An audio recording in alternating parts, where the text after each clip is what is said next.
桃园伫顶礼拜有一间餐厅加速爆炸，有2个人烧烫伤真严重。消防局提醒民众，若是发现讲有漏加速，得马上关火、关加速，甲窗仔门拢拍好开。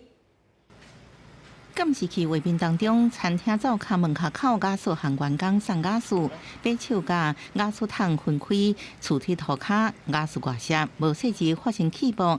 无到一时啊，就不出大火。除了1楼玻璃全部碎了了，也有2人受伤。你看这个有没有？这个都焊满焊了，有没有？它这个都要焊了。那一桶为什么会掉下去？我还是搞不清楚。那个感受嘣的声音。有。下刀，我们下刀都跑出去啊，就跑出去看到他们有烧火，就赶快喊救人了。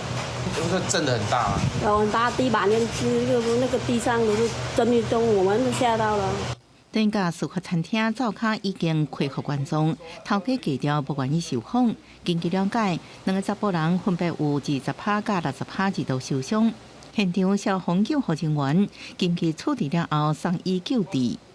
不得倾倒使用，如遇有漏气时，立即关闭单屏开关及火源，打开门窗保持通风，避免气爆发生。